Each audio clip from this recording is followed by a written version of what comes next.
ಆಂಜನೇಯನ ದೇವಸ್ಥಾನದಲ್ಲಿ ಝಲ್ ಝಲ್ ಝಲ್ ಅಂತ ಗೆಜ್ಜೆ ಶಬ್ದ ಆಗ್ತಾ ಇದೆ. ಗದಗ ಜಿಲ್ಲೆ ಮುಂಡರಗಿ ತಾಲೂಕಿನ ಕೋರ್ಲಹಳ್ಳಿ ಗ್ರಾಮದಲ್ಲಿ ಅಚ್ಚರಿಯಾದಂತಹ ಘಟನೆ ಆಗಿದೆ. ಆಂಜನೇಯನ ದೇವಸ್ಥಾನ, ಆ ದೇವಸ್ಥಾನದಲ್ಲಿ ನೋಡಿ ಗೆಜ್ಜೆ ಶಬ್ದ ಆಗ್ತಾ ಇದೆಯಂತೆ. ಝಲ್ ಝಲ್ ಝಲ್ ಅಂತ ಸೌಂಡ್ ಆಗ್ತಾ ಇದೆ. ಜನರ ಎದೆಯಲ್ಲಿ ನಡುಗ್ತಾ ಇದೆ. ಗದಗ ಜಿಲ್ಲೆ ಮುಂಡರಗಿ ತಾಲೂಕಿನ ಕೋರ್ಲಹಳ್ಳಿ ಗ್ರಾಮದಲ್ಲಿ ಅಚ್ಚರಿಯಾದಂತಹ ಘಟನೆಯಾಗಿದೆ. ಆಂಜನೇಯನ ದೇವಸ್ಥಾನದಲ್ಲಿ ದುರ್ಗಮ್ಮ ದೇವಿಯ ಗೆಜ್ಜೆ ಶಬ್ದ ಆಗ್ತಿರಬಹುದಾ ಅಂತ ಜನರಿಗೆ ಪ್ರಶ್ನೆ ಮೂಡ್ತಾ ಇದೆ. ಇತ್ತೀಚೆಗೆ ದೇವಿ ಮೂರ್ತಿಯನ್ನ ತಂದು ದೇವಸ್ಥಾನದಲ್ಲಿ ಇಟ್ಟಿರ್ತಾರೆ ಗ್ರಾಮಸ್ಥರು. ಆಂಜನೇಯನ ದೇವಸ್ಥಾನ ಆಗಿರುತ್ತೆ. ಇತ್ತೀಚೆಗಷ್ಟೇ ದೇವಿಯ ಮೂರ್ತಿಯನ್ನ ತಂದಿಟ್ಟಿರ್ತಾರೆ. ಅದಾದಂತಹ ನಂತರವಾಗಿ ನೋಡಿ ಗೆಜ್ಜೆ ಶಬ್ದ ಕೇಳಿ ಬರ್ತಾ ಇದೆಯಂತೆ.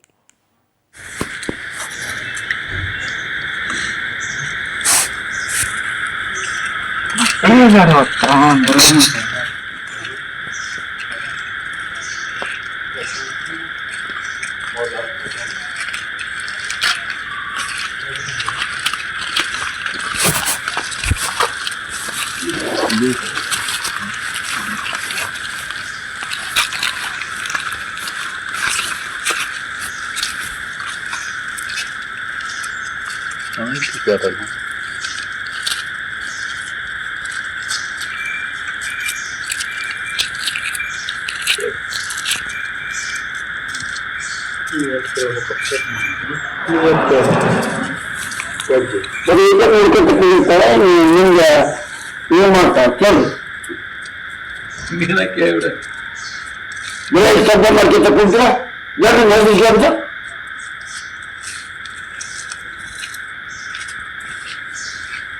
ಏನಲ್ಲ ಹೇಳ್ಬೇಕಪ್ಪ.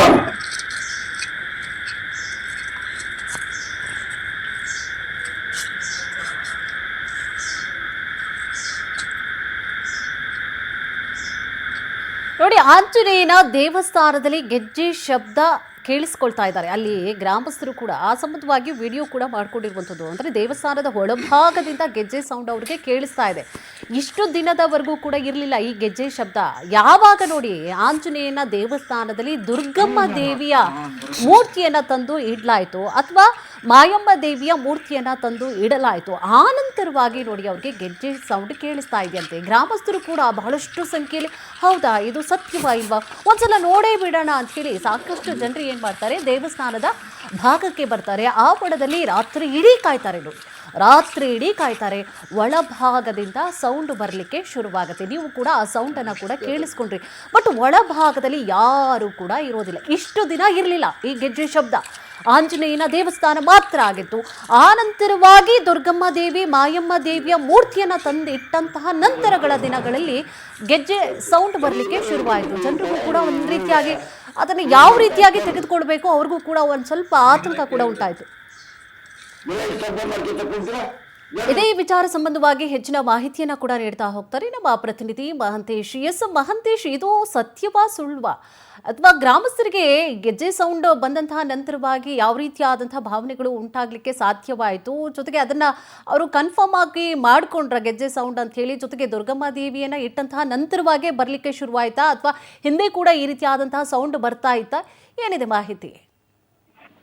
ಕುಸುಮ, ಗದಗ ಜಿಲ್ಲೆಯಲ್ಲಿ ಏನು ರಾಜ್ಯದೆಲ್ಲೆಡೆ ಸುದ್ದಿ ಆಗ್ತಿರುವ ಲಕ್ಕುಂಡಿ ನಿಧಿ ಪ್ರಕರಣಕ್ಕೆ ಹೊಂದುತ್ತಿರುವಾದ್ರೆ ಇದು ಮತ್ತೊಂದು ಗದಗ ಜಿಲ್ಲೆಯಲ್ಲಿ ಚಕಿತಕಾರಿ ಘಟನೆ ಅಂತಾನೆ ಹೇಳ್ಬೋದು. ಯಾಕಂದ್ರೆ ಇದು ಗದಗ ಜಿಲ್ಲೆಯ ಮುಂಡ್ರಿಗಿ ತಾಲೂಕಿನ ಕೊರ್ಲಹಳ್ಳಿ ಗ್ರಾಮದಲ್ಲಿ ಏನು ಆಂಜನೇಯನ ದೇವಸ್ಥಾನ ಏನಿದೆ, ಈ ದೇವಸ್ಥಾನದಲ್ಲಿ ಆಂಜನೇಯ ಮೂರ್ತಿ ಇರುತ್ತೆ. ಅಲ್ಲಿ ಪಕ್ಕದಲ್ಲಿರ್ತಕ್ಕಂತ ದೇವಿ ಮೂರ್ತಿಗಳು ಇರ್ತವೆ. ಅವು ಏನೋ ಒಂದ್ ಕಡೆ ಕೆಲವೊಂದು ಸಂದರ್ಭದಲ್ಲಿ ಏನು ಮೂರ್ತಿಗಳು ಭಗ್ನ ಇರ್ತವೆ. ಅದನ್ನ ಮತ್ತೆ ರಿಪೇರಿ ಮಾಡಿ ಕೊಟ್ಟಂತ ಸಂದರ್ಭದಲ್ಲಿ ಸದ್ಯಕ್ಕೆ ಅವನ ಇನ್ನು ಬಣ್ಣ ಕೊಡುದು ಒಂದೇ ಬಾಕಿ ಇರುವ ಸಂದರ್ಭದಲ್ಲಿ ಅವನ್ ತಂದು ಆಂಜನೇಯ ದೇವಸ್ಥಾನದ ಏನು ಆವರಣದಲ್ಲಿ ಇಟ್ಟಿರ್ತಾರೆ. ಈ ಆವರಣದಲ್ಲಿ ಇಟ್ಟಂತ ಸಂದರ್ಭದಲ್ಲಿ ರಾತ್ರಿ ಏನೋ ಅಲ್ಲಿ ಒಂದು ವಿಶೇಷವಾದ ಒಂದು ಗೆಜ್ಜೆ ಸೌದ್ದು ಕೇಳಿ ಬರ್ತಾ ಇದೆ ಅಂತ ಒಂದು ಸ್ಥಳೀಯರು ಸಹಿತ ಅದನ್ನು ಹೇಳಿರ್ತಕ್ಕಂಥದ್ದು. ಆದ್ರೆ ಇದು ಎಲ್ಲೋ ಒಂದ್ ಕಡೆ ಸತ್ಯವೋ ಸುಳ್ಳು ಅನ್ನೋದು ತಿಳಿತಾ ಇಲ್ಲ. ಯಾಕಂದ್ರೆ ಆ ವಿಜುವಲ್ಸ್ ಎಲ್ಲ ಆಗ್ಬೋದು, ವಿಡಿಯೋದೆಲ್ಲ ಆಗ್ಬೋದು, ಆ ಗೆಜ್ಜೆ ಸೌಂಡ್ ಅಥವಾ ಏನು ಕೇಳ್ತಾ ಇಲ್ಲ. ಇದು ಎಲ್ಲೋ ಒಂದ್ ಕಡೆ ಗ್ರಾಮಸ್ಥರು ಹೇಳುವ ಒಂದು ಪ್ರಕಾರವಾಗಿ ಈ ಒಂದು ಇದೇನು ಸುದ್ದಿ ಆಗಿರ್ತಕ್ಕಂಥದ್ದು.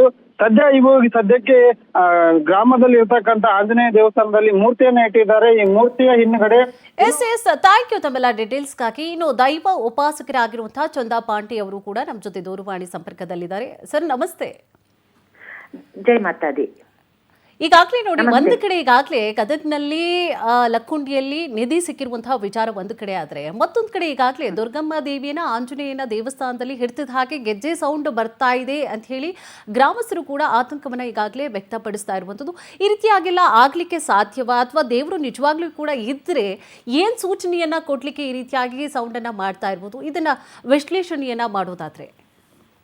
ಇಲ್ಲಿ ಏನಾಗುತ್ತೆ, ಮೊದಲಿಗೆ ಹನುಮಾನ್ಜಿ ಟೆಂಪಲ್ ಅಂತ ಹೇಳ್ತಾ ಇದ್ದೀರಾ, ಆಂಜನೇಯ ಸ್ವಾಮಿ ಟೆಂಪಲ್ ಅಲ್ವಾ, ಮೂರ್ತಿ ಇರುವಂತದ್ದು.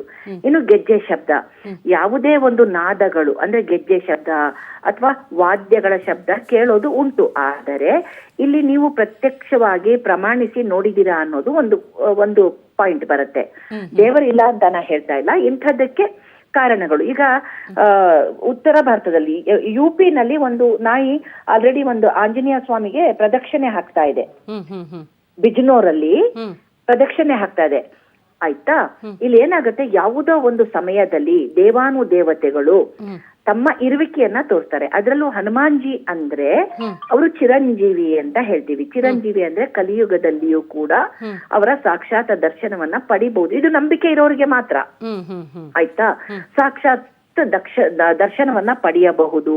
ಅಥವಾ ಆ ಒಂದು ಮೂರ್ತಿ ಏನಿದೆ ಅದಕ್ಕೆ ಜೀವಕಳೆ ಬಂದಿದ್ದಲ್ಲಿ, ಜೀವಕಳೆ ಅಂದ್ರೆ ಪ್ರಾಣ ಪ್ರತಿಷ್ಠಾಪನೆ ಕೊಟ್ಟಿರ್ತಾರಲ್ವಾ, ಆ ಒಂದು ಪ್ರಾಣ ಪ್ರತಿಷ್ಠಾಪನಾ ಕೊಟ್ಟಂತಹ ಪದ್ಧತಿಯಲ್ಲಿ ಅದು ತನ್ನ ಒಂದು ಪ್ರಭಾವವನ್ನ ತೋರಿಸ್ಲಿಕ್ಕೋಸ್ಕರ ಒಂದು ಈ ತರ ಗೆಜ್ಜೆನಾದ ಬರೋದು ಉಂಟು, ಕೇಳಿಸೋದು ಉಂಟು. ಇನ್ನು ಎರಡನೇದು, ನಿಧಿ ಸಿಕ್ತು ಅದೇ ಊರಲ್ಲಿ ಅಂತ, ಆ ನಿಧಿ ವಿಚಾರವೇ ಬೇರೆ.